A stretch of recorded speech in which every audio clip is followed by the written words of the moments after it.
When the COVID-19 pandemic struck, it disrupted nearly every aspect of daily life. Movement restrictions made it difficult for people to access even the most basic necessities, including vegetables and other food items.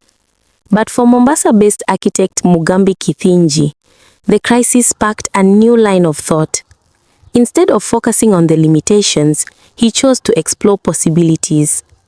At the time, Mugambi had already ventured into rearing traditional chickens, commonly known as kuku kienyeji, which required a steady supply of nutritious feed. With food distribution chains disrupted, providing his flock with fresh vegetables became a challenge. That obstacle, however, became a seed of an innovative idea.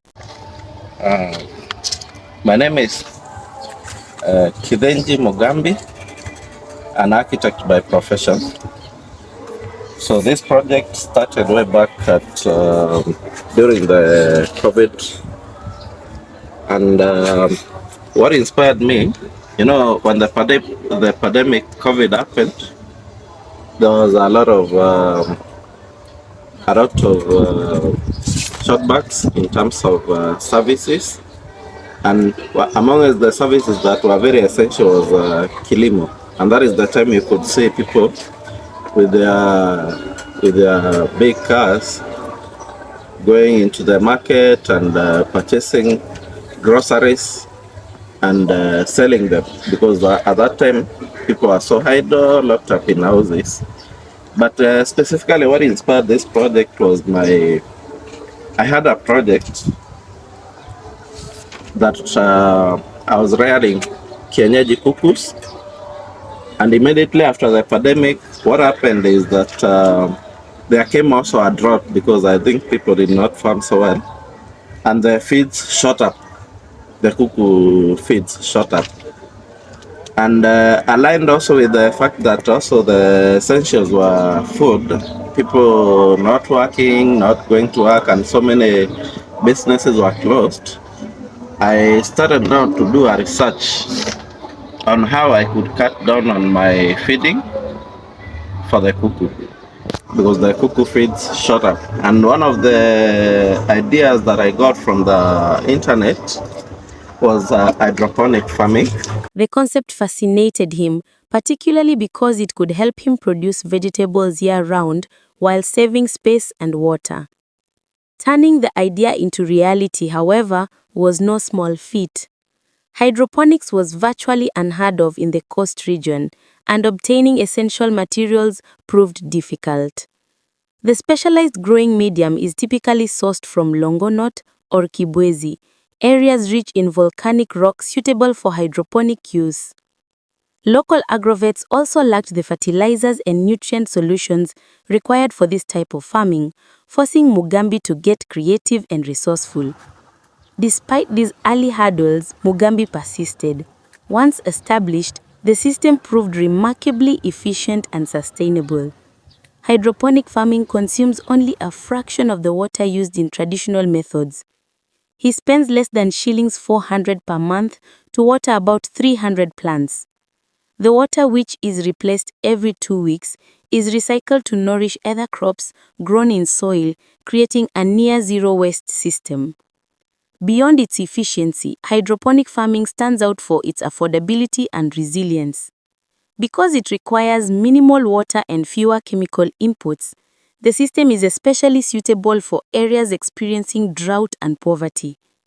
Farmers can grow food without relying heavily on fertilizers or pesticides. Amongst the most expensive things, especially in food, is the vegetables. If you go to any restaurant and you ask for a side plate of a vegetable, you'll find it quite expensive.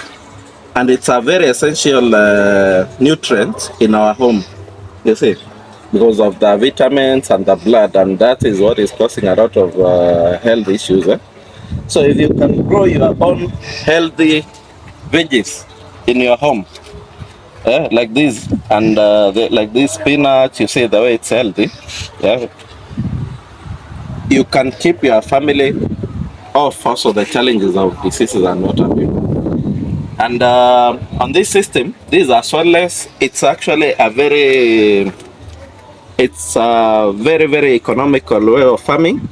Apart from the initial cost of installing it, it's a very, very economical system of farming because, for example, on this system we have around 300 crops and we have variety of them. You can see that now we have like this these are pilipili, the green pilipili, these are mchicha. If we go further, you can see like this is bell pepper, the green one. You see, and um, the reason as to why I'm telling you it's very economical, like in my own research, I've inquired, and I've actually inquired from Mombasa Water what how much they charge us per cubic meter of cubic meter squared. That's 1,000 liters of water. It's only 150 shillings. 150 shillings. And on this system, which can be utilized even in our village, in our the setup of the village, I mean in our peasant homes around, I spend here not more than a cubic meter of water monthly. Because it requires minimal water and fewer chemical inputs, the system is especially suitable for areas experiencing drought and poverty.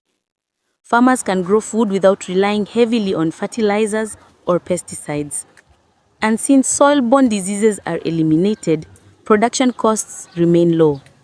This makes hydroponics a practical solution for communities facing water scarcity and economic hardship, offering hope for sustainable food production in arid and semi-arid regions.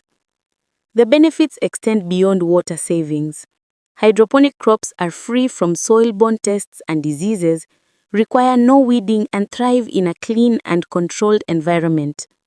For urban residents with limited space, it offers a practical and eco-friendly way to grow fresh produce.